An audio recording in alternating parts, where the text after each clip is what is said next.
Hello everyone, কেমন আছো সবাই? আজকে আমরা পড়ব ক্লাস 5 এর পেজ নাম্বার 97 নকশি কাঁথা। ওকে, নকশি কাঁথা নিয়ে পড়ব। দেখো 1.1 এ কি বলছে? Look up. দেখো, মিলাও, তাকাও। দ্য ওয়ার্ডস, শব্দগুলো of column A, column A in the dictionary হলো অভিধান। then তারপর match the words, শব্দগুলো মিলাও with their meanings, তাদের অর্থের সাথে in column B, column B এর। তো দেখো এখানে কলাম A আছে, কলাম B আছে, এখানে ওয়ার্ড দেয়া আছে, এখান দিয়ে অর্থ দেয়া আছে। তো মিলাবো। প্রথমটা কি? স্টিচ। স্টিচ মানে সেলাই করা। এইটার সাথে কি যাবে? এই 2 নাম্বার, টু সিউ মানে সেলাই করা, পিস অফ ক্লথ মানে একটা কাপড়ের টুকরোকে সেলাই করা। কুইল্ট মানে কাঁথা।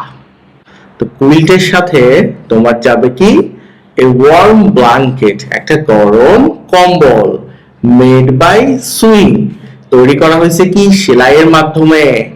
পিসেস অফ ক্লথ, সেলাইয়ের মাধ্যমে কাপড়ের যে টুকরা আছে এগুলোকে টুগেদার একসাথে করে সেলাই দিয়েই কুইল্ট বা কাঁথা বানানো হয়। র‍্যাপ মানে হচ্ছে মোড়ানো, এটার সাথে এইটা। টু পুট ক্লথ মানে কাপড় রাখা, ওভার সামথিং কোনো কিছুর উপরে। টু কভার ইট আপ, এটাকে ঢাকা বা ঢাকতে। প্যাটার্ন হচ্ছে একরকম ডিজাইন, ঠিক আছে?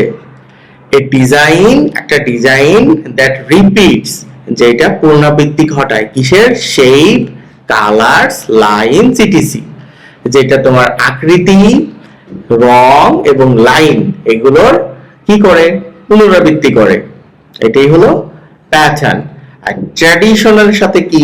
এই I number, a way of doing মানে একটা কোনো কিছু করার, ডুইং সামথিং কোনো কিছু করার একটা রাস্তা। দ্যাট হ্যাজ এক্সিস্টেড, যেটা আছে, ফর লং টাইম অনেক সময় ধরে। পড়া হয়েছে। এবার 1.2 তে যাব। বলছে রিড দ্য ফলোইং প্যাসেজ, মানে ফলোইং প্যাসেজ হলো নিচের অনুচ্ছেদটি। রিড মানে পড়। when Adiba, যখন Adiba was in class 5, class 5 এ ছিল, she moved to, সে স্থানান্তরিত হয় বা যায়, নিউইয়র্কে with her parents, তার পিতামাতার সাথে। her grandmother, তার দাদি, lives in a village, একটা গ্রামে বাস করে।